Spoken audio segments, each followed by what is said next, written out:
Hi, the purpose of this video is to provide an example of a rationale talk. Rationale talks are a little funny, and if you've never had to do one, I understand. It's something I use very frequently in my business and technical writing classes just because the documents that we produce in this class are sometimes pretty different. And those differences don't necessarily mean that they're right or wrong.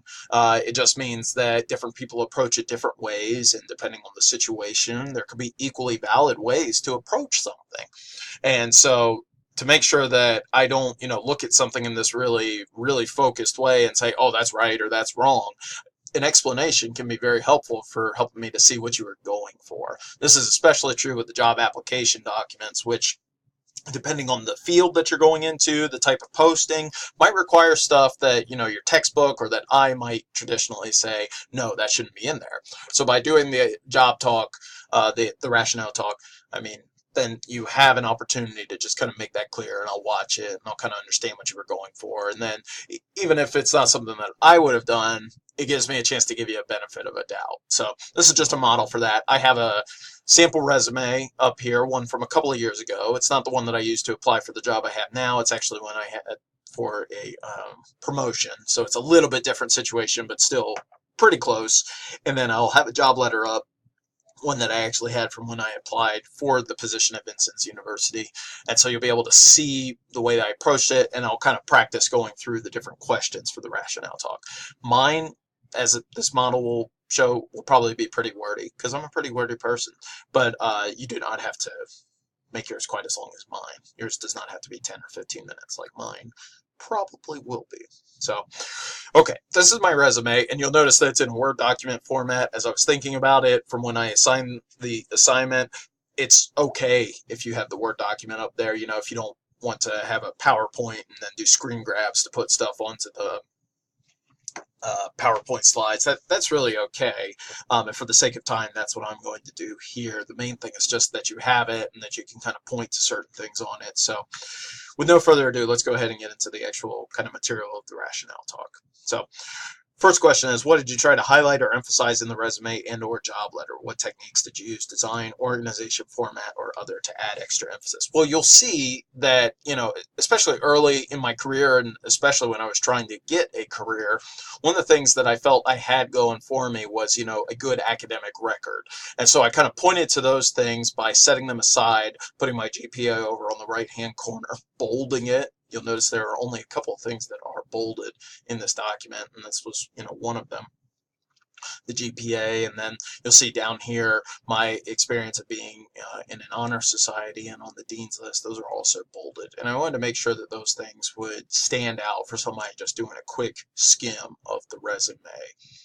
It says, considering the job advertisement you found, what do you have on your resume and or cover letter that makes you a strong fit for the position?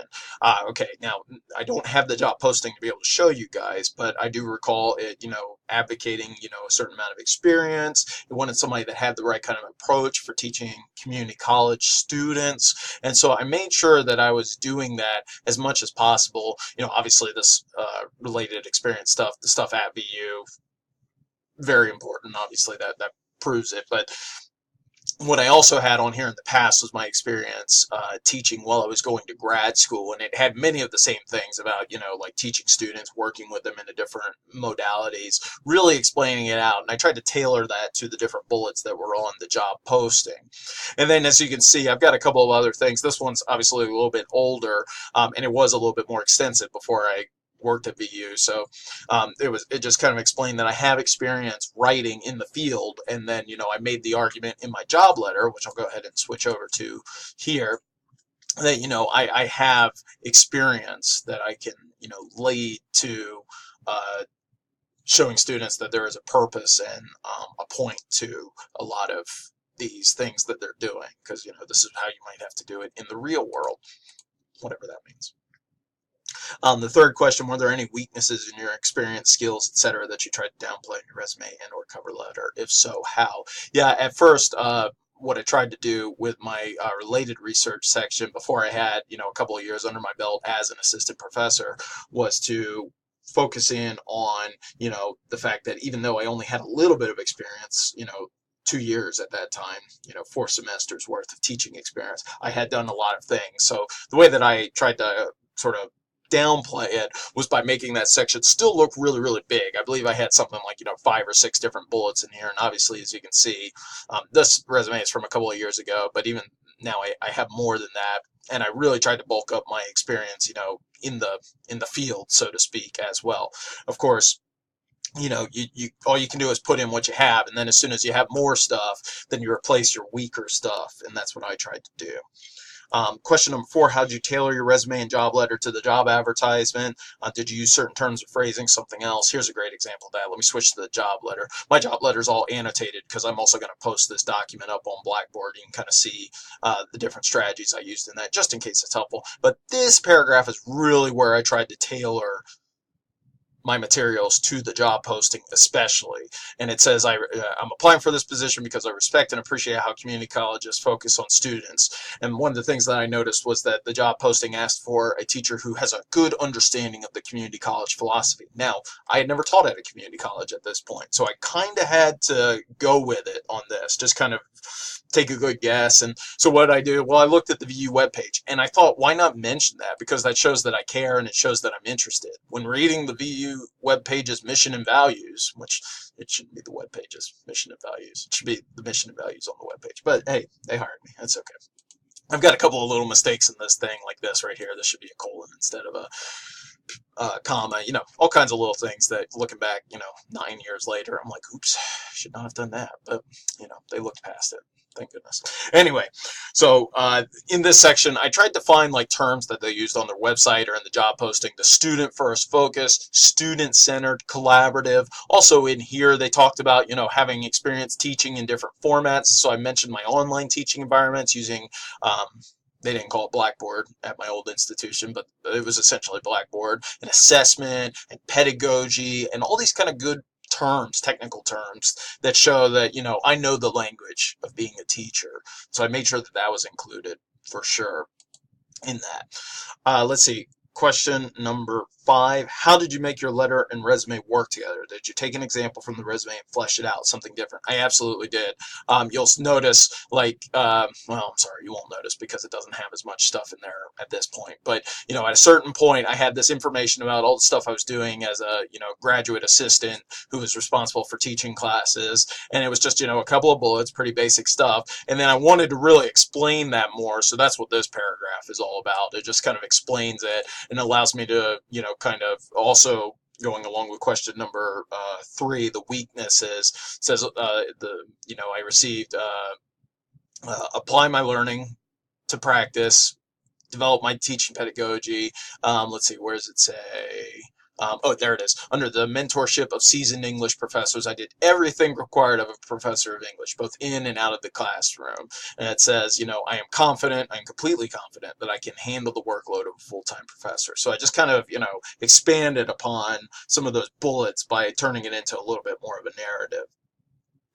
Let's see, did I do anything differently than what the book or I might have suggested? How come? What was it? What were you going for? I think in terms of content, design, and formatting. I didn't really. Like, this is a pretty boilerplate set of materials. Honestly, in the time since I've been at the job, I've seen letters that have gone on much longer than this. I've seen resumes that go on much longer than one page. But when I was going through school, when I was taking tech writing classes and stuff like that, they were pretty adamant, keep it all to one page to make it just really easy to read. And then when I was going through grad school, I had some of my mentor faculty look at the letter and stuff like that, and they still said, no, keep it about as long as it is. So, this is what most books will tell you. Keep it to like 1 page, maybe 2 pages if you have a lot of stuff. I probably had enough stuff, even at this point, that, I could go on to 2 pages. And nowadays, my CV, which is the kind of the teacher version of the resume, is more like 3 or 4 pages. But at this time, even a couple of years ago, I kept it to just 1 page. Let's see, and then looking at the resume and cover letter, what did you learn about yourself about writing these documents or anything else? I can recall back, I learned so much in writing these documents about what I had available to me, what experience I have, and in some ways I learned, I've got a lot to offer. And in other ways, I learned that I have, so much still to learn. And that was really a good attitude for me to have as I was preparing these documents, because then when it came time for what comes next, the interview, I could come into it with the right kind of attitude. And in my case, when I was interviewing for Vincent's University's position, I think they really appreciated that I wasn't somebody that was coming in with, 2 years of part-time experience essentially and saying, oh, I know everything. And, that would have been a really bad look. And they really appreciated that. And that's a really good kind of like personality to show as much as possible. And I tried to do that as much as possible in writing too, through these things, um, simple, I just talked about the things that I think work. I didn't try and put on airs about it. I didn't brag too much. I just said, here's what I do, here's why I do it. And I think that they really appreciated that. And, as far as what I, learned about writing the documents, the entire process of this is just that, there's a real skill that comes to writing job application materials. And what's the number one thing that you have to do with that? Well, you really have to tailor it to the job posting. It is not something you can write in isolation. And I know our book has talked about this, and I might have mentioned it in some previous notes that I've posted or something like that, but you really cannot use the same thing for so many postings. I tried that way back in 2010. I applied for 50 jobs and I probably wrote just a couple of different types of letters. But it was when I started really focusing in on those particulars in the job posting that I started to get more interest, that I got calls about interviews, and some of them didn't go anywhere. But, that's when that was the difference. Definitely don't make the same mistake I did for the first, month or two, where I missed out on a lot of opportunities and, did not have great success because I was just changing names and just sending the exact same letter. And definitely don't do what I did where I was changing names, sending out the same letter that had a comma splice, like somewhere around here. When that comma splice is not a good look to have, especially when you're, going for a professor of English position. Okay, that's all for me for right now. I've gone through all the questions. You've seen a little bit of the style of this type of presentation. I hope it's helpful. As always, just email me with any questions.